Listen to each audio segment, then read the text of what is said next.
What's up, ladies and gentlemen, boys and girls around the world? I would like to welcome you back to the Real Talk with Zuby podcast. Now, on today's episode, we've got on a long awaited guest. He is one of the most inspirational young men out there. What this man is doing in the world and what he's contributing is incredible. And I'm really excited to see where it all goes. And this man has a bright future. So make sure you remember his name. And this is the one and only King Randall. Welcome to the show, man. And I appreciate you, Zuby. How you doing?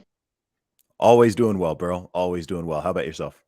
Man, I'm doing excellent. I'm just glad to be here. Finally was able to make this happen. So I just look at the hours. Fantastic, man. So I've done a real brief intro there, but for people who aren't familiar with you and your work, tell them a little bit about who you are and what you do. Absolutely. Well, my name is King Randall. I'm the founder of the X for Boys program and Life Preparatory School in the city of Albany, Georgia. I began the program, the X for Boys, at age 19 in 2019. We're Albany, Georgia, USA, by the way. So I started this program simply because a lot of the young men in our community are underserved. A lot of them don't have any outlets. We don't have any rehabilitation programs for juvenile offenders in the city of Albany, and the crime is skyrocketing. We don't have many policemen, and that's what was happening. And what really got me was one of my classmates at the time was sentenced to 30 years in jail for hiding a weapon that was used in a murder, even though he wasn't there. So my thing was just saying, some of these youth detention centers are kind of just incubating, better criminals. I would say they're just getting them used to jail and getting them used to prison, and then no type of rehab or no type of no intervention there. So I began the X Boys program, and I started teaching young men how to work on cars, work on houses, like how to change brakes and oil, how to paint houses, how to do sheetrock, how to change toilets, whatever. We've done so many things, teaching them how to weld, etc. But what really got me was I started doing a summer camp out of my home when I was 19. I had 20 boys come to my house every day, and I would teach them every day. I had a small dry erase board on my wall. And while I was teaching them, I realized, when we started reading, that many of them couldn't read. And I was wondering why so many of them couldn't read, and they're all in different grades. I had a sixth grader who couldn't read at all, had 12th graders reading like they're in third grade. I mean, it was insane. And at that point, that's where I got the idea to start our school. And I told them, at the time, right in my dining room, I was like, listen, I don't know how we're going to do it, but, we're going to try to make it happen one day. I'm not sure how we're going to do it, but we're going to have a little faith and make it happen. And maybe that following year, I was, on Twitter, had just got on Twitter and started, sharing some of the things that we were doing because people told me I should start putting stuff out on social media. And I think it was one day I posted about me and the boys doing some sheetrock online. And it went viral online, me teaching the boys how to, do some sheetrock. And from there, we kind of skyrocketed. People were asking us to make GoFundMe. So we made a GoFundMe for our school, and we raised like $20,000 like the first week. And this was, mind blowing to me because I had only been able to support the program from cutting hair and fixing cars and things like that. I didn't have a job.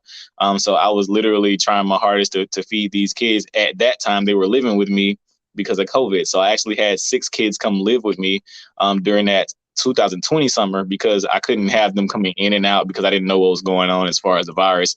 So they came to live at my house. I put some bunk beds in my living room and I made it happen. And like every day of that summer, we went to the farm. I taught them all those same things, riding horses, firearms training, you name it. We did all those things with the boys. It was a great experience for them and for people around the country to start seeing what we were doing. Then we went to the White House with Brandon Tatum and Candace Owens back in, I think that was October of that year. And that was a beautiful experience. That was the boys' first flight anywhere. And some of our boys in the city of Albany never get a chance to travel anywhere. They always end up staying inside the city, and it hurts them because they haven't experienced life. So we've flown them all over the country. We've been to San Diego, Los Angeles, Brooklyn, Bronx, Chicago, Baltimore. Try to take them as many places as we possibly can go for them to kind of get that experience and to see buildings are big and maybe to see the ocean is big. They don't get to see those things, and it doesn't open their minds if they're only stuck on what they see at home. So that's kind of what happened in 2020, 2021. We were in talks with our local school system. We're trying to purchase one of their schools, and things were going great at first, and then everything took a turn once they gave us a contract that stated that if we were to buy that old school building, which was up for demolition, by the way, that we couldn't operate a private or a charter school out of that building unless they taught the curriculum. And I, obviously was like, that's counterproductive to what we're trying to do. Like, we'll work with you guys and things like that, but you can't tell us what we can and can't do with a building we're purchasing. That makes no sense. So we got into it with them. I went on Fox News. It was a mess, and we just fast forwarded from there. I canceled negotiations, and we moved forward with purchasing 3 small buildings. So we purchased 3 small buildings in the same area for the school at the time. And once I purchased those buildings, we were just going to start from there. We was like, we're just going to start small and grow from where we are.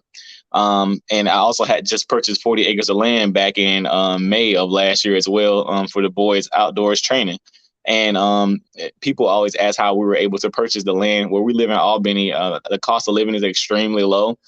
So we could get land and houses and stuff for really, really cheap, because people there don't have a lot of money. So obviously the prices of everything is extremely low. But anyway, so after we bought our 3 buildings, we were going to get started working on those. And a realtor gave me a call, and she said, "Hey, King, I have a school downtown for sale." And I'm in my mind like, there are no schools downtown. What are you talking about? We don't have any schools in Albany downtown. She was like, "Yes, there is. There's a school downtown." I'm like, "No, it's not." I'm like, "I live here my whole life. There is no school downtown." And she was like, "Well, just come and look at it." So I came to look at it, and it was a former church that had a school attached to it. And I was familiar then because she didn't say the church part. So when she said the church with a school attached to it, I had never been inside that building. And if you go look at it, it doesn't do it justice from the outside. It's 41,000 square feet. It's 25 classrooms, cafeteria, basketball gym. I went and toured it. I mean, it was amazing. But then I told her, I was like, "Well, we just spent all the money we raised on the other 3 buildings." So I was like, "You kind of out of luck. I would love to buy this. This is great. This is perfect for what we want. Can't do it." She was like, "No, you got to do something. Call some people, call some donors." And I was just like, "Look, we've been trying to buy a building for like the last year and a half, and I can't keep doing this like over and over because people gonna think I'm, scamming or something. Like, it don't make no sense." So she was like, "You got to call people or something." I was like, so I called a few of my donors and was like, "Look, I got another building, we're trying to buy." And, some of them, they were supportive. They were just like, "We'll still help because we believe in what you're doing." Also, people don't mind donating to our cause because they actually see me all the time, working with the boys. We always doing something with them.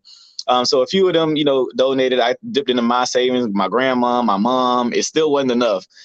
So I just went out on a limb. I didn't make a video. I didn't make a picture or anything. I just simply put up a post on Twitter, and I said, I need to raise $50,000 by Christmas. And this was back in November. So we were trying to raise the money by Christmas. And the first day I put the fundraiser up, and I told them, I wouldn't be making any tweets. I just strictly use Twitter for fundraising all the way till December. First hour, we were at like $3,000. Wow. Second hour, we were at like $5,000. Third hour, we was like $8,000. Then I'm like, whoa, like it was going so fast. And we ended up raising the whole 50K in 36 hours, like just from people believing in us. And it was only 410 people that donated to that fundraiser to help us get that. So we ended up closing on that building next week. Now we have a literal full school facility, including the chapel. And what's interesting is I took my mom through to tour it, and she told me that I went to pre-K there, and she was like, "You gave a little small speech in that cafeteria when you were a kid." And I was like, "I didn't know that." It was so funny. But yeah, that's kind of where we are right now. So right now we're working on renovations for our school. I just did a full tour video on YouTube. So if people want to go see the actual school building on the inside, I have a full tour on my YouTube channel. We just got the building cleaned up really good. So now we're about to get started renovating. And we have a volunteer weekend, March 18th through the 20th, in the city of Albany for people who want to come help us paint or come help us do flooring or whatever, come donate services, you name it. So we have a lot of people coming to help us volunteer and fix our school because we'll be opening September of 2022. But that's still a really small idea of what I do because we do so many things with them. But I just kind of want to give people an idea of who I am and what I do. Amazing, man. And how old are you now? You're 22, 23? 22. Yes, and sir. you're running this program, and you've now built your own first school, which you are renovating essentially. Yep. Phenomenal, Absolutely. man. Honestly, dude, like what you're doing is so incredibly inspiring. Now, I'm curious to find out a little bit more about your background. I know about the work you're doing. I've been sharing and retweeting your stuff for, I think, probably about 2 years now. I think you Yep. first came on my radar. Mm-hmm. And tell us a little bit about your background and your story. So you grew up in Albany, Georgia. What was life like for you growing up? Life for me was pretty normal, like a normal kid in Albany. My mom wasn't poor, but we stayed in a little more poor neighborhood. But my mom, kept our house up, and she made sure our house was always painted and stuff like that, no matter what the other houses looked like. But I was raised in a full family. My stepfather came into my life. Well, my former stepfather came into my life when I was about fourth grade, I believe. And everything that I know in regards to working with my hands, he taught me how to do. So a lot of people always asking, King, how are you able to do all these things? Like, I can do a lot of things. I cut hair, I fix cars, I can do electricity, do plumbing, I could build a house, whatever. But he taught me how to do all these things growing up. So even down to skinning animals, hunting, whatever. He was an extremely country guy. So that's what we did. We grew all of our own food. We had fruit trees in the backyard. So anything we wanted to eat, we went and picked it from outside or we killed it. That's what we did. And it was awesome to see, all the men in the village help raise me, from my grandfather to my uncles, to the guy who stayed behind us, who was a deacon at the church, to the guy across the street, he was a truck driver, to the crackhead down the road, all of it. They all helped us, with things. And I always mention him because, people, have their habits, maybe on drugs or whatever, but he taught us so much. And if you go to that neighborhood, that the crackhead guy that I mentioned, if you go to our neighborhood, all the mailboxes are brick mailboxes. So he was a brick mason, and he would build you a full brick, beautiful brick mailbox for $50, like just so he could get $50. But he taught all the boys how to do it. We closed in people garages and everything, and that's something we all were able to use growing up. And he maybe just died like 2 years ago, I believe. But it was so many men that helped raise me and, still help raise me to this day. I still have a council of elders that I reach out to in regards to decision making and things like that, because I don't know everything. But my grandmother also helped raise me. I just had a really full family to help me with all the things that I know and who I am. I grew up in what was the name of my school? Oh, International Studies was my elementary school. I went to a middle school called Robert Cross. It's named after a guy. His name is Robert Cross. And I went to Westover High School. I graduated from culinary school before I graduated high school. So I was in a dual enrollment program where we were able to go to college and high school at the same time. So I was able to graduate with my degree before I graduated high school. So I walked across the college stage before high school, and I became a professional chef. And I actually don't even use it right now because um, I, culinary school took so much out of me because I was trying to like cram those classes. I got my degree in a year and a half. It's a 2-year degree, and I got it in a year and a half. So me as a high school student, like cramming summer classes and cramming all those classes during the year, it was insane, and it literally took my love away. But I was captain of the culinary team in high school. I led our team to second place in the state 2 years in a row. The first year, still upset about it. One of my teammates undercooked the shrimp because it was his job to cook the shrimp. I was so upset, and we would have got Oh first no. place. And then the second year, we had tornadoes tear up our hometown, but they didn't cancel nationals. I mean, because nationals wasn't in our hometown, so we literally had like a few days to prepare, and we still got second place. So that was a story for us. But and I was the first African American Georgia Restaurant Association Student of the Year in 2016. Got offered jobs with Coke, etc. But again, the culinary school just took my love for cooking away. But I still can get down in the kitchen. Then I went to the Marine Corps immediately after high school with my best Well, dude, friends. how many lives have you lived? Yeah, people say that all the time. Yeah, I'm like, I've done a lot. how's this dude younger than me, and he's lived like 3, 4 lives. Yeah, so I went to the Marine Corps, had a beautiful experience there. And I always say everything that I've done in my life, like kind of prepared me for what I'm doing now, because this has always been my purpose, working with these children. I've always said it, my whole life, what my purpose was to do. And, my Marine Corps background actually helps me discipline the children, because people always ask, well, how do you get the kids to respect you and listen to you and, respect and say yes, sir, and all that stuff, have manners and all that. And I'm just like, it's my Marine Corps background. They listen to everything I tell them. I don't allow them to make, many mistakes, etc. I'm like, you're a young man. You don't get a whole lot of mistakes to make out here, so you have to, be accountable for what you're doing right now. So I'm sure a lot of people hear some of those same, phrases echoed, in those videos that we're posting every week with the kids. But yeah, my Marine Corps background helps me a whole lot with, disciplining our boys in the program. How long were you in the Marine Corps? I did 2 years in the Marine 2 Corps. years. Okay. So yeah, and all of my, units, staff sergeants, etc., all follow me right now, and they're just like in love with what I'm doing. And they were like, Amazing. they weren't even upset that I got out because of what I'm doing. They were just like, this is what you should be doing. It says fight enemies foreign and domestic. We have a lot of domestic enemies, here trying to attack our children. And so it's my duty to help them defend themselves, out here in these streets. So it's a lot, that goes into just how I was raised. It's so much I could get into. But I definitely credit my family and even my current stepdad. So of course you have the interview side of me that can, give an interview and wear a shirt and tie, etc. That's where he comes in. I'm not sure if you know about the show, The First 48, but he's Detective Hardaway on DeKalb County Police Department. If anybody's watched that show, but he's Okay. retired now. But he's taught me like just how to conduct myself in a professional manner, etc. Now, if you watch those videos with me and the boys, you'll hear the countryside of me. That's me just talking to them regular, just talking however, to them because that's how we talk. But of course, when I have to give an interview or something, I have to give an interview where everybody understands because I start talking country, people's like, what do you say? How did you say it? You're talking too fast. It's interesting. But yeah, I just credit my entire family, with, how I was raised and, where I grew up in Albany. I had a regular lifestyle just like every other kid did. I've got jumped before, been robbed before, just live just a kid, in Albany. And so that was our lifestyle, but I don't have like any major things that happened to me. I was molested before as a kid by a woman. So I, sympathize with a lot of my boys who've been molested and stuff. I've dealt with that a lot in regards to the boys, especially when it comes from women. More often than not, boys get molested by women all the time.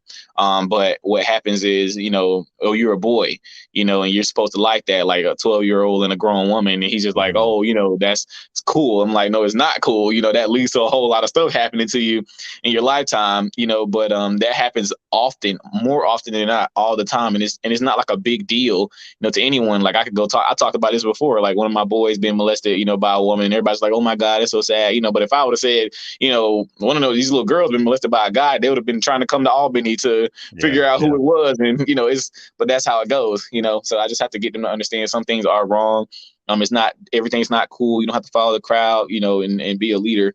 But yeah, I deal with a lot in regards to our boys, from them being starved, getting in armed robberies. I mean, it's insane, what we deal with, and having no rehabilitative programs in the city of Albany except for ours. But we deal with it, and we're making changes with our boys. And I try to give as many success stories as I can with our kids, our former gang members, kids being shot, etc. We try to help them as much as possible. Absolutely, man. Dude, there's so much to get in there. Tell me a little bit more about your stepfather, or even both of them, who taught you all of these various skills that you're now passing on to the next generation. Tell me a little bit about these men, because they sound like great men. Yeah, absolutely. My former stepfather, my mama always say he's a great husband. Not, excuse me, a great father, but a horrible husband. She says it all the time. She says it all the time. She loves him to death, but they weren't able to make it work marriage wise. But as far as him being a father, immaculate. The first day I ever met him, he taught me how to plant some watermelons. I actually was, the first day I met him, he used to ride motorcycles. He taught me how to ride motorcycles. And he came out there in his biker jacket, and he was teaching me how to dig up the grass and stuff to plant my watermelons. And that was my first day I met him. And then when he moved in and they got married, um, he taught me how to build a shed in the backyard. Like everything we had in our backyard, as far as working wise, and our dog houses or whatever, rabbit pens, chicken pens, we built it all like with our hands. We built our sheds. We put roofing on it. We ran electricity from the house all the way to the sheds. We ran plumbing from the house all the way to the sheds, like literally underground. We bought pipes and everything, and we did it all ourselves. We built all of our dog houses. We made all of our own dog food. We had rabbits, we had turtles, we used to have pet squirrels, we caught raccoons, possums, everything. We used to go fishing all the time. I know how to skin animals. I can skin fishes. It's literally a wide array of things that I was taught how to do growing up. We grew everything in the backyard. We had peach trees, tangerine trees, lemon trees. We had plum trees, fig trees, like banana trees. We grew bananas in the backyard and everything. Like that's what we did. And as a kid, I didn't really understand, well, appreciate all the things that I was being taught until I got older and realized so many kids couldn't do these things. I'm like, y'all Yeah. don't know how to do this. You don't know how to do that. But it's interesting. I mean, we built grills, like all the grills we used in the backyard. We would he would get these like big gas tanks, like from a truck or something like that. And what we do, we cut it open, light it on fire on the inside to kind of kill everything in there. But then we'd weld like hinges on it and weld the door knobs and all that stuff on it. Like he taught me how to weld and Mm. everything, like at like 11 years old. So I was Wow. outside welding grills together. We build grills for other people. They would buy them, and stuff like that. I mean, it was an amazing experience. He taught me how to paint cars. He used to work on the Marine base, so he used to paint like the Humvees and things like that. So we painted cars in the backyard. We built this big old little thing where we could paint cars on the inside of. I mean, it's so many things he taught. I could kind of just remember, like, as I'm thinking about it, all the things we learned how to do. He and my mom officially divorced when I was about 14 or 15, I believe. Then I met my current stepfather. Awesome man. He doesn't know how to do all those handyman things. I'm the one that kind of does all that. Mhm. But like he doesn't know how to do any handyman stuff, but he's good with corporate stuff. He's good with studying. He's good with paperwork and all that stuff. So, and he's good with giving interviews and wearing a shirt and tie, etc. So I get that side from him. And I'm Mm. just grateful for that little village, I call it, because I was able to get the best of both worlds. So I can take my suit off and go put on my cowboy hat and my cowboy boots and go do my thing in the field. But then if I need to go take that off and go do something in the corporate world, I can. And that's what I'm grateful for. But my current stepfather, he's a former police officer in the city of Atlanta. He just retired last year from the police force. He was a detective, homicide detective, and he also worked with the FBI as well. So he has a long history with them. It was over 20 years, I believe. He worked with the police force.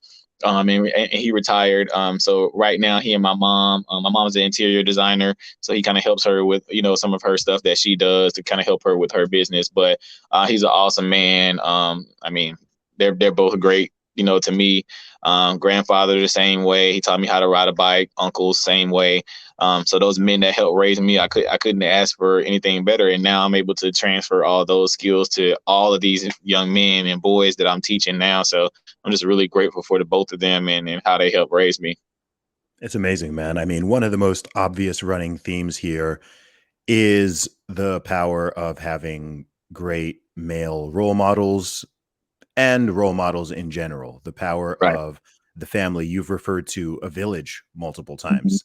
So having a community of people who are older, wiser, more knowledgeable, who can pass down skills. And Right. I think it's amazing that number one, you've had that and taken it on board, but then you're being proactive and you are now offering this to a group of young men who would not have it otherwise. I'm sure Right. you've had people coming to you from all kinds of directions or directionless who are coming into your program, the X for Boys, and you're able to take them from a negative situation and Hmm. perhaps a bad trajectory where they could end up getting into all kinds of trouble in the future.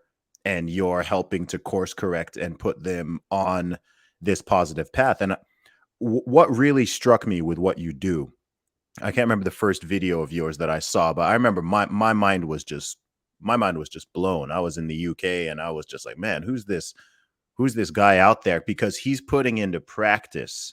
He's really putting into practice what a lot of people talk about, Hmm. right? A lot of people talk, especially on the more conservative side of the spectrum, people are constantly talking about, the importance of male role models and Right. fathers and the dangers of absent fathers and how more independent work needs to be put into the community and people shouldn't just rely on the government. People need to lean on communities, all of this stuff. And yeah, sure, people do help in various ways, but the way you were doing it, and especially I was like, yo, at such a young age as well, like this guy is he's doing it. He's not there waiting for something. He's just like, yo, I'm gonna go and I'm not aware of anyone else. I'm not saying this to gas you up. I'm not aware of anyone else you're in their 20s who is doing who's doing what you're doing. I mean, you're doing work that people normally, I don't know, maybe they retire and they've and then they've kind of got the time and the money and the knowledge, and then they're like, oh, maybe I'll start a school. I mean,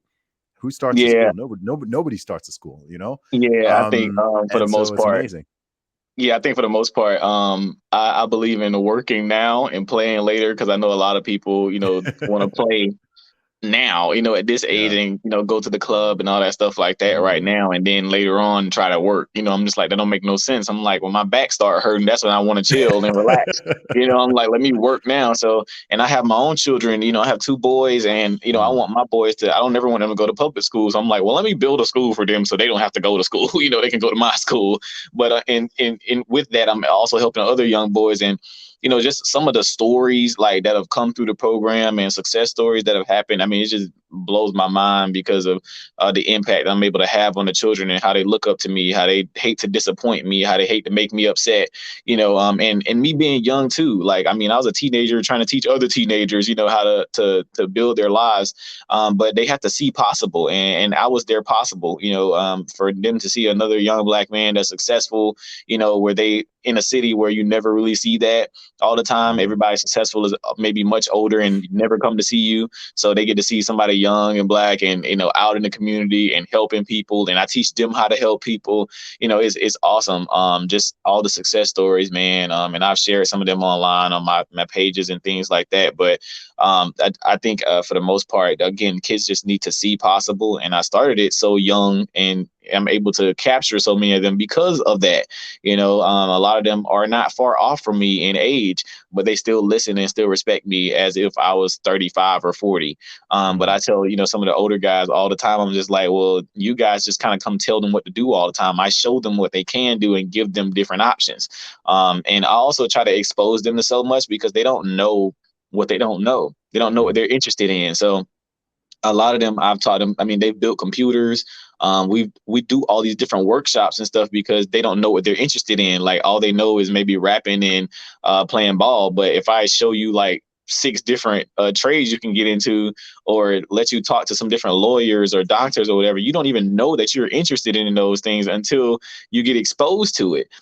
So that's exposure is a big piece for them because a lot of them have opened their minds just from off of seeing the things that I've showed them, and then also trying to cultivate, their minds in regards to what they already want to do. Like one of my boys, he's really good at speed skating. He's the best speed skater in the city, but he was having mm, trouble because his mom couldn't pay for his skates, and he didn't have enough money to take care of his skating fees. So, we took care of that for him. I'm just like, look, you're gonna go to the Olympics. Like, we just being real. Like, he's extremely fast. It's the best I've ever seen in my life. But he's only 15 years old. He's, tall and he beats everybody in the city. And we have an Olympic athlete, speed skater that comes from the city of Albany. He's faster than him, at mm, 15 years old. So I'm just like, mama, I'm like, look, I know you got him in band and stuff like that, but that ain't gonna send him, where he can go with this speed skating. You need to put him in this every day because that's what he wants to do. He gets in yeah. trouble often, because of being in the wrong crowd and stuff. But I'm like, mama, if you put him here where this is what he wants to do. Like he loves this. This is where he's in his element. Put him here so he can go, be successful. So that's a lot of the boys. I try to make sure I'm cultivating what they actually want to do. Like my kids who want to do anime and all that stuff. I try to, help them out. I got kids who want to do YouTube channels. So we get them podcasting equipment and get them little videos and show them how to do this and show them how to do that. So they can be successful. I got one kid, he wants to be a WWE wrestler. So I got like two wrestlers coming in. We taking them to AEW and Sick. we taking them to WWE. Like, but we have to do that for them so they can see like, no, this stuff is really possible out here. Like, Hmm. go do it. If that's what Hmm. you want to do, we're gonna make it happen. If I got a kid that say he want to fly planes, I'm gonna find the first aviator I can to get him on a flight simulator and let's go flying. Like that's what we want to do. So and it's not hard. It's just people have to want to do it. And this allows me to give nobody any more excuses as to what can and can't be done. I started this program with nothing. I was cutting Hmm. hair and painting people's houses to support the program, and we were still making it happen. So for me at 22, I don't allow anybody that's 40, 30 years old and it got a nice life and successful career to tell me what can't be done with children. I mean, we're literally Hmm. doing it. So I don't even let anybody give me any excuses anymore because I didn't have any and I still don't have any. I mean, we've been battling with the school system. We've battled with, people in the city. People have lied on me in newspapers and everything, just because they don't like what we're doing and we're still making it happen. So I don't allow anybody to make any excuses. Mm, If they have any excuses, they just truly don't care and don't truly wish to put their full force behind what they say they want to happen. So real talk right there, bro. What was the point that made you decide to create the X for Boys? At what point did you go, okay, I want to do this thing? yeah, so there was I mentioned a friend of mine that went to jail for 30 years for hiding a weapon. There was Mm, a murder that happened in the city of Albany. They were all juvenile children. They were 15 and under who committed this murder. They called a pizza delivery guy to an abandoned address and they killed him when he got there. wow. And I remember um we had like 5 or 6 stop the violence meetings. And every time something happens in Albany, everybody wants to have, we need to come together, and everybody comes there and intellectually masturbates and says what needs to happen, and then nothing. And so I would be in these meetings and I would offer different solutions about what we could do to help our children. And everybody's like, oh, yeah, that sounds great. And then nothing ever happened. And I remember vividly, I was driving a forklift at the time. That was my job. I was driving a forklift in the military, and I came and I was like, man, I need to start a program for youth. I'm just like, these other programs out here are not just really doing any real consistent work. To me, it seems like easy access to single moms for these guys who call themselves got these little mentoring programs. And I'm just like, these programs is not doing anything consistent with these kids. I'm just like, speaking at a school is not going to fix a kid. I'm just like, that's not it. That they're not going to remember that.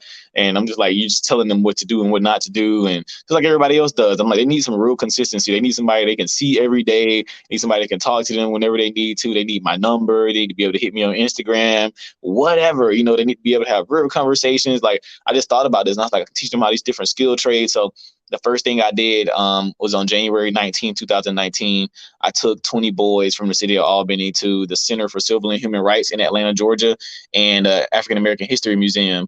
And to take those boys there and to hear the questions that they were asking and to see the energy, those kids didn't want to be in their conditions. That's when I discovered that they just needed some consistency, love, and structure.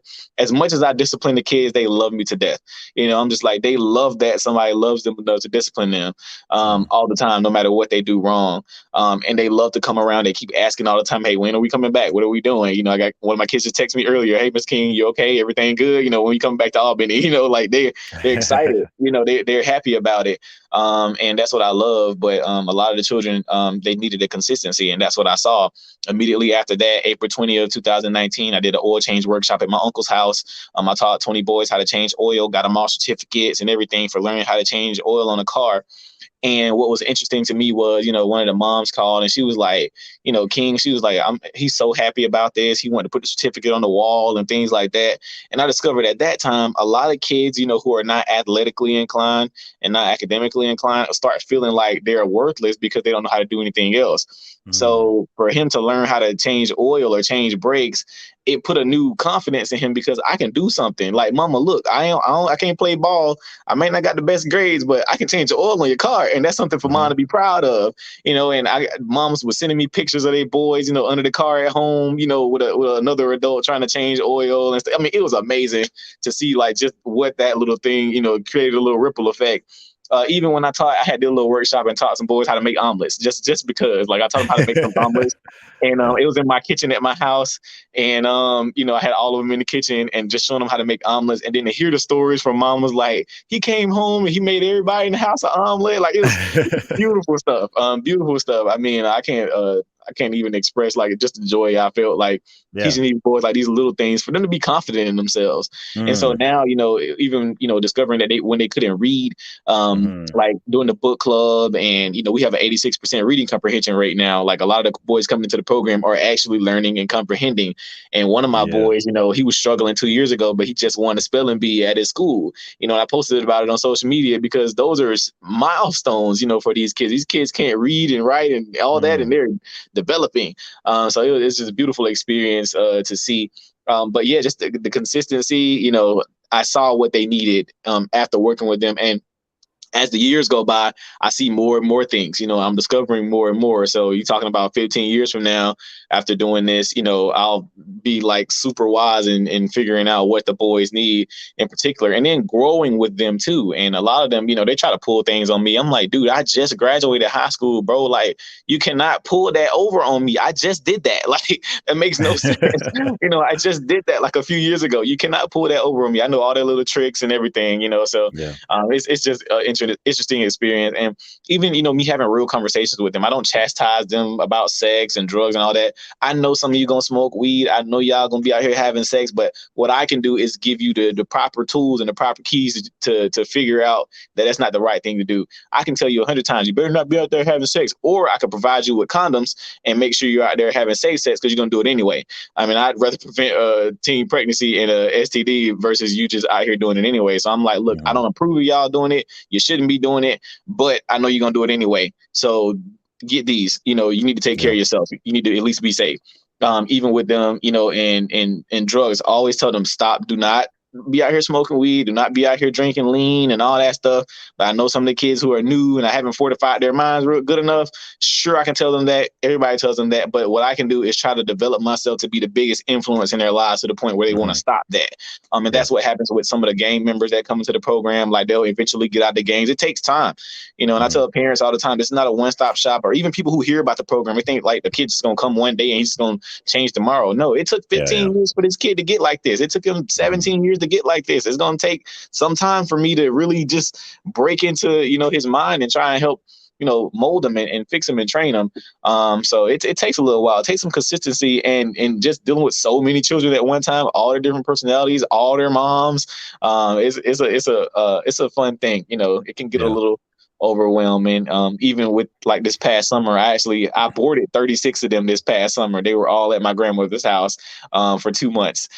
So it was probably the most interesting experience ever. It was like the most greatest, most terrible, most beautiful, most aggravating, annoying, amazing experience ever.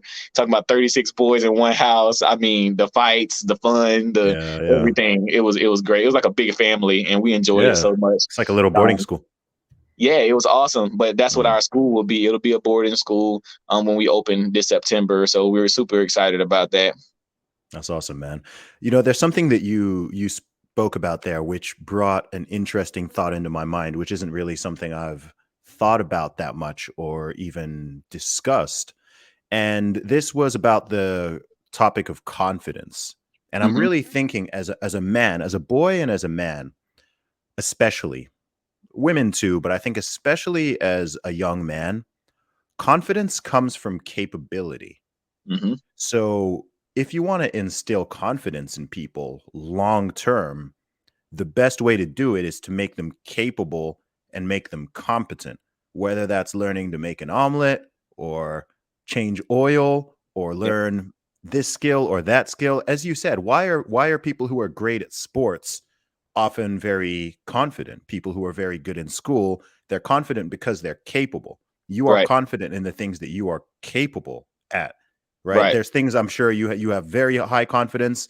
There's things that I'll be more confident in than you are, and there'll be plenty of things that you're more confident in than I am, and that's Yep. actually based on your capability, because you're walking into it going, okay, I know how to handle this situation.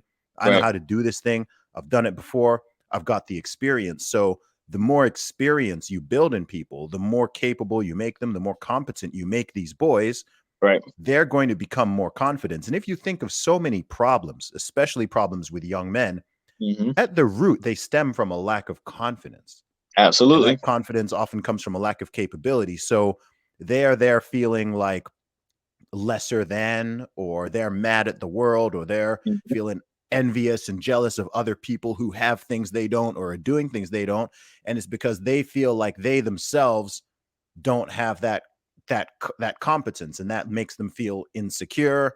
Yep. And oftentimes that manifests in weird ways. That can manifest in, okay, I don't have this confidence, so I'm going to go and I'm going to get involved in the drug game. I'm going to get involved in crime. I'm Mm-hmm. going to go join this gang because that's going to make me feel like I'm confident. It's almost overcompensating. But when you give them Mm-hmm. these tools and you train them in these skills, people like that are far less likely to go overcompensate in some other way because they have that strong inner confidence. And it's interesting as I explain it, it feels like, yeah, that's kind of obvious, but not a lot of people, I don't think, draw that link Mm-hmm. between being capable Mm-hmm. and being confident. I think confidence these days is often thought about something that someone can just, give you a riveting speech and you just hear something and Yep. it makes you feel Mm-hmm. confident. Maybe it temporarily motivates you, but Right. unless you actually become a capable individual, you don't have true confidence. You're just in that kind of fake it till you make it Mm-hmm. kind of vibe. And,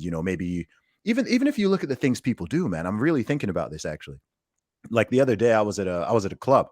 Mm-hmm. Um, and of course, you got guys in there spending all this money popping bottles and they bring it out with a sparkler and Right. there's this big show and they got their Gucci belt or they're Mm-hmm. wearing some expensive why are people doing that? Like if you're truly truly confident, you don't need to be buying Nope. overpriced bottles or wearing Nope. some, fancy design, hey, look at the designer brand on my hat or on my shirt or whatever. Mm-hmm.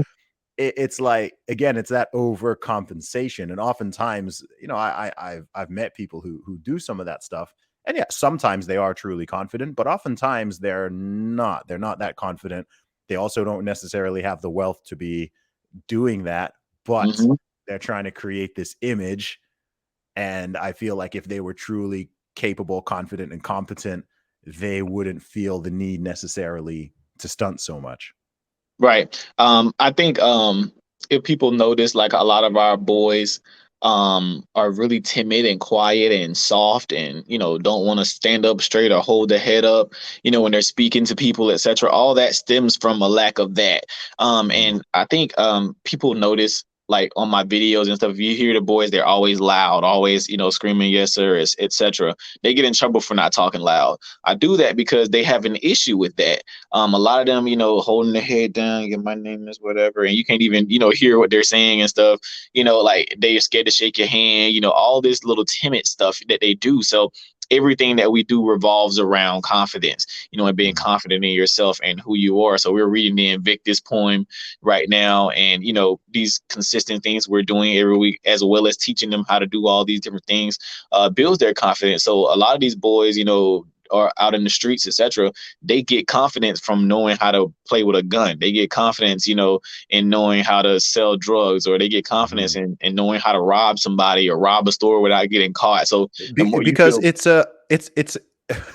it's not a good competency, but it's a right, but they feel competency. yeah, they feel confident. They're able. That's what they're capable of. So I have Mhm, to give them different things that they're capable of. Most boys are going to emulate whatever man that they're around, whether that be a good man or a bad man. So if that happened to be the drug dealer on the street with the nice cars and the shoes, and they don't have none of that, they're gonna go get capable in that because they're trying to figure out how can I be capable of getting those things, and because that's what looks cool. And or even I don't like how sometimes doctors and lawyers and stuff, they don't come back to their neighborhoods. I can't get mad at those kids, for liking the rappers and the football players and stuff, because those people come back to the hood. The mhm, rappers will come back to the hood and go talk to the kids and maybe give away some turkeys or whatever like that. Rappers still come back to their hood. We got rappers come back to our hood all the time, but then they want to be like that. Even though they're coming back, giving back to the hood, they still rapping about these lifestyles. And I have kids like this rapper named NBA YoungBoy. These kids will fight about this man. Like they will fight about NBA YoungBoy. They love that man that much. Like they don't even know him. They will fight you about NBA YoungBoy. They'll fight you about this boy named King Von. They'll fight about all these rappers. Like they are so serious about it because of what they rap. And I be telling them all the time, like most of these rappers aren't living the lifestyles that they rapping to y'all about. I'm like, you want to try to get your way out of that lifestyle. So, but again, that's all in being the biggest influence in their lives. But until men start being the biggest influence, or some of those doctors or lawyers or whoever go to these different communities and start mentoring these kids, I always tell everybody every time I come on the show, I think every guy, every man should be responsible for at least one child that's not his, at least one. I mean, I think we can make a big step forward with that. There are so many men who don't have children. I'm just like, well, what if you just go got one kid, out of your neighborhood or whatever in a more impoverished area, and take them to school every day, go pick them up, go take them to get something to eat, talk to them every day, go take them to band practice, whatever, like just whatever your schedule allows you to do with that one child, and things could move further if every man did that. And if you're able to do two boys, do that, like I'm just like, do something. We could do something. It doesn't have to be just nothing, find a mom, develop a nice relationship with that mom, and ask her, can you mentor her child? And just again, try to do something. It doesn't have to be anything extravagant. You don't have to teach them how to change brakes and oil. You don't have to start a school. You can do something. And then that's what I believe in. A lot of our boys will develop that confidence if they just see possible. Because if I take a picture, of everybody in the room, the first thing you're going to do when you look at that picture is look for yourself. And if you don't see yourself in the picture, you're not going to be confident about it. So and I think that's extremely important. They just need to see themselves in the picture. Let's show them, what they can be, and let's give them some different capabilities, which is why we try to expose them to so many different things, have so many people come in and teach them, coming up with new ideas all the time, trying to figure out what can we do for the boys next? How can we develop their confidence more? And that's what develops that man. That's how you walk standing up straight. That's how you stop playing in your hair and walking, like all limp and all that stuff, or smiling. Our boys have the biggest issue with smiling. Like, they get angry if you tell them to smile. I'm like, what is up with y'all and smiling? Like, smile. Like, they get in trouble for that too. I'm like, they be having a great time. We'll be at an amusement park or something. Time to take a picture. I'm just like, hey, son, like, smile. Like, it's okay. Do you know what I think it is? I'm no psychologist, but I think it's maybe they've been led to believe, or the environments they've grown up in, they've been led to think it's a sign of weakness. Exactly, because all the guys in their neighborhoods are mean mugging all the time, and if you smile, then what you looking at, what you smiling about, and stuff like that. I know exactly how that goes. I'm just like, no, smiling will get you a whole lot of places. I promise you, it will. Smiling at people, giving the proper greeting of the day, speaking to everybody you see. They get in trouble for that too. If you see somebody walk past you and you don't get a proper greeting of the day, you got to give me 10. I'm just like, give the proper greeting of the day. Speak to people. Like, I've literally had a few like different things happen to me because I spoke to somebody who I didn't know was like an important person, and just started a conversation like that, or just simply giving the proper greeting of the day with a smile, and you keep moving.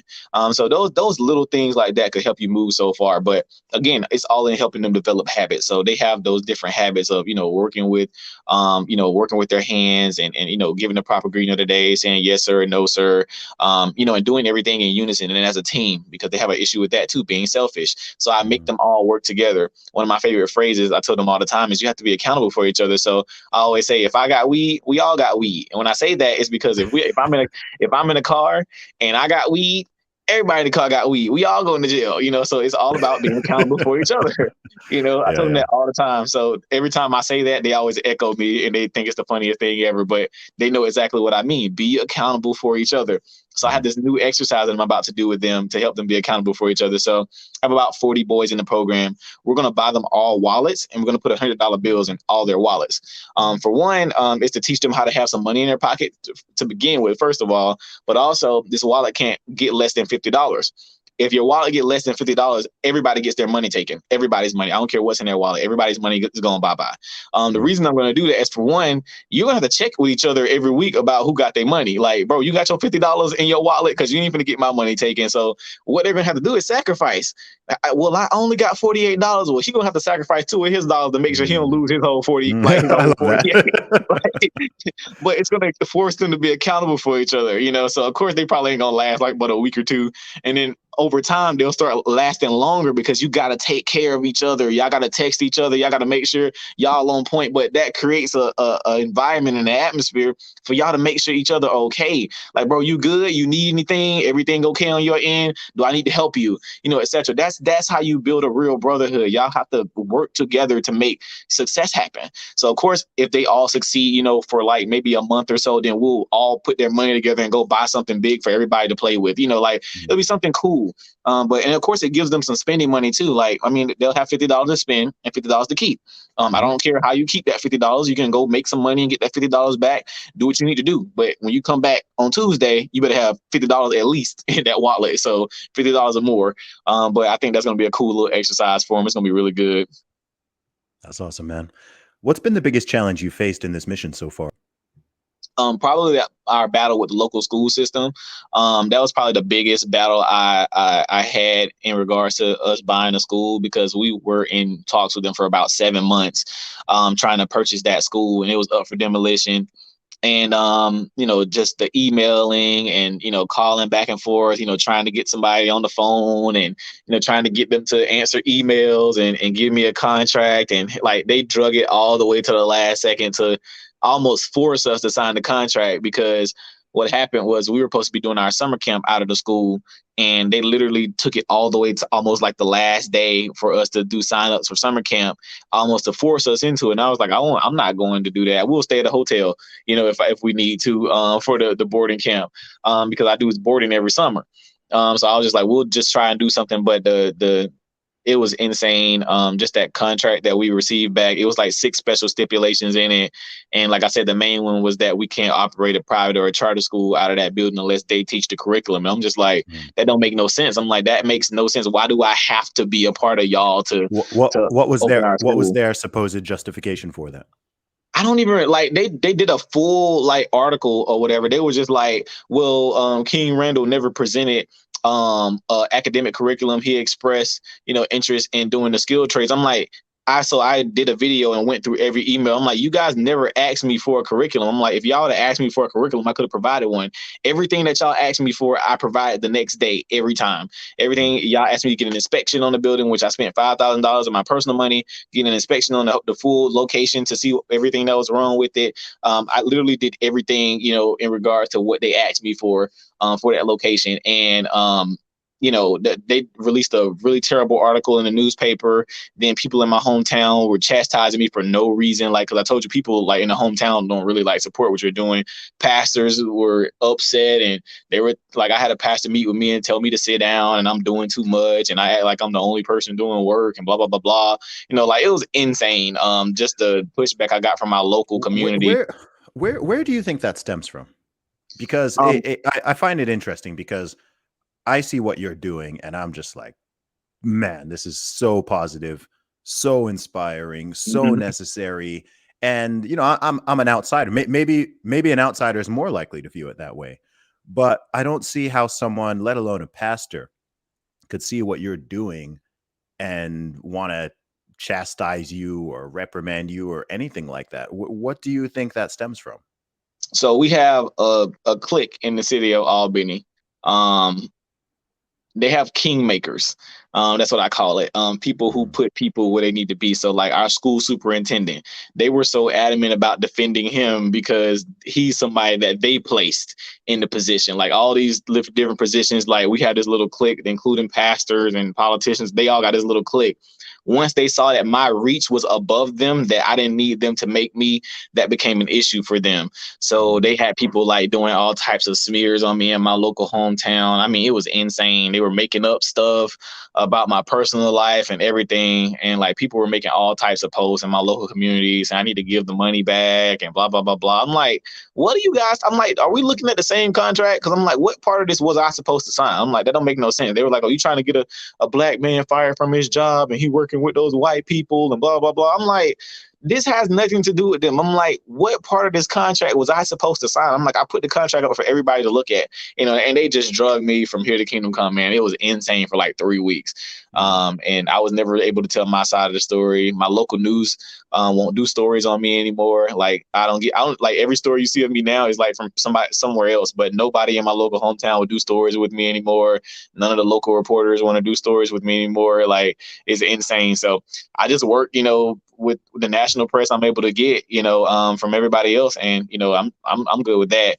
But I don't, force the hometown to accept, or support, because even when I first started, like I was literally running out of my house and nobody wanted to help. Like I was posting on social media, Facebook for my local community, and everybody was like, oh, that looks cool, but nobody Mhm. ever really helped us with anything. I was still running on my own. So as soon as I'm able to get some help from elsewhere, then oh, you got to be in bed with the white man. The white man's doing this, and you turn into a house negro. Blah blah blah. I'm like, dude. I'm like, Oh I'm my not even gosh. a politician. I just work with kids. Like, I Yeah. can't tell somebody they can't help because they white. Like, that don't make no sense. Like, stop being Crazy. weird.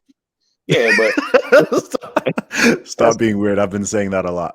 yeah. Stop being Stop weird, being man. weird. I say that all the time. My boys think that's Yeah, the funniest thing. I say they always mimic me all the time. I'm just like, bro, stop being weird. And they yeah. just laugh. But yeah, it But is what it is. something that's crazy, and I see this across all different areas and sectors, which is that sometimes oftentimes people who are further away Hmm. and more detached and that you don't know oftentimes will support you more than people who you may think are close, whether that's relationally or geographically. And you'll find people, oftentimes those close to you and those around you will not embrace you until you've reached such a level of success and Hmm. acclaim with people who are outside and foreign and far away, and Right. then they suddenly start appreciating you more. I mean, to be honest, I felt this even with what I do. I mean, I feel that when people in the USA started really embracing me more, all of a sudden I start getting, still not enough, but I start getting more love. I'm from the UK, right? Hmm. And I was like, I always felt overlooked in the UK. Like, I'm doing all these things, I'm putting in all this work, I'm doing this, I'm Hmm. doing that, I'm doing that. And it always kind of felt like, if people still kind of keeping things at arm's length. And then suddenly a lot of media figures in the USA, whether you're talking, Joe Rogan or Tucker Carlson or Hmm. this person or that side, we're like, yo, this Zuby guy's great. Like, this guy's awesome. Look at what he's Yeah. doing. And I started Hmm. getting way more attention there. Then suddenly I'm seeing people more kind of locally or in the UK. Oh, okay, maybe we should start, like, maybe he Oh, is doing nah. something. Yeah, yeah, maybe, Yeah, I get it. maybe we I should. get it. Yeah, And I will say, some of my local community, like people who aren't like in that type of arena, they love what I do. They support me yeah, from the hometown. Like even when I go out public places and stuff, people always, oh, hey King, what's going on? Love what you're doing, etc. yeah. But for the most part, those people who I've known for the longest, who actually have my number, etc., they cannot stand me now for no reason. I'm just like, I didn't do nothing to y'all. All I asked Mm, for was support. I don't talk about anybody, nothing. And that's what I get. But like I said, I just let them do their thing, let them talk whatever trash they want to talk, and we keep doing work. They cannot compete with the result. They cannot compete with the content. We're always mhm. working with our kids. We're always doing stuff with them. We're constantly showing people what we're doing, and people are going to keep, taking care of us as long as we're taking care of our boys. I mean, that's what I believe in, man. Just continuing to work for my kids, and that's all I can do is just continue working. I always tell the boys, people gonna talk their trash. You must Yep. not be doing nothing good if people ain't talking trash. But people, from bigger platforms have been noticing. I think one of the bigger platforms I went on was Valuetainment with Patrick Bet David. Oh, he's great. Yeah, I love him. He Yep. loves me and what I'm doing. I was ecstatic to go on his show because he interviewed Kobe and the Hmm. Mafia and all Yep. those guys. And so for him to reach out and was like, "Hey, I want to interview you," that was nuts to me. I was like, "Yes, I'm coming." Yeah. So yeah, I'm there. Oh, But dude, there's people, so much more to come too, man. So much more yeah, is going to come. I'm Like, excited. I'm genuinely excited about what you're doing, and I'm excited about your own personal future. That's not something I say all that often, but I'm just like, yo, this guy's gonna, he's already making an impact on the world. But, like, keep an eye on this dude, man. Yeah, I'm excited about what's to come in the future. People have been tagging Joe Rogan and tagging all these Yeah, other bigger it'll happen, podcasts and bro. stuff. It'll come. It Yep. will come. So I'm It'll come. excited about it, but we're gonna keep on working with our children regardless, and we're gonna keep making it happen. Amazing, man. Bro, what's the best place for people to go to find out more about what you're doing and to follow you online? Absolutely. You can go to the xforboys.org. That's THE, the letter X, FORBOYS.org. You can follow us on our social media pages at New Emerging King or at the X for Boys. Our social media and our website will include everything you need to know in regards to pictures, gallery for all the stuff we've done, how to donate services, how to donate supplies, whatever. It's on the xforboys.org. And also on that website, you can see how to contact us if you have any questions. If you want your child to come to our school or anything in August, in September, that'd be cool too as well for you to reach out to us because we will be taking students from all over the country to come to our school. So we're excited about that. But you can reach me at thexforboys.org. That's our website. And also for our volunteer weekend, March 18th through the 20th, if anybody wants to come and help us with anything as far as supply donations, or just volunteering time and labor, that would be awesome, because we have a lot of work to do by September. So we're extremely excited about that. Awesome. King Randall, so good to get you on the podcast, man. Love what you're doing, bro, and keep it up. All right. Thanks so much, Zuby.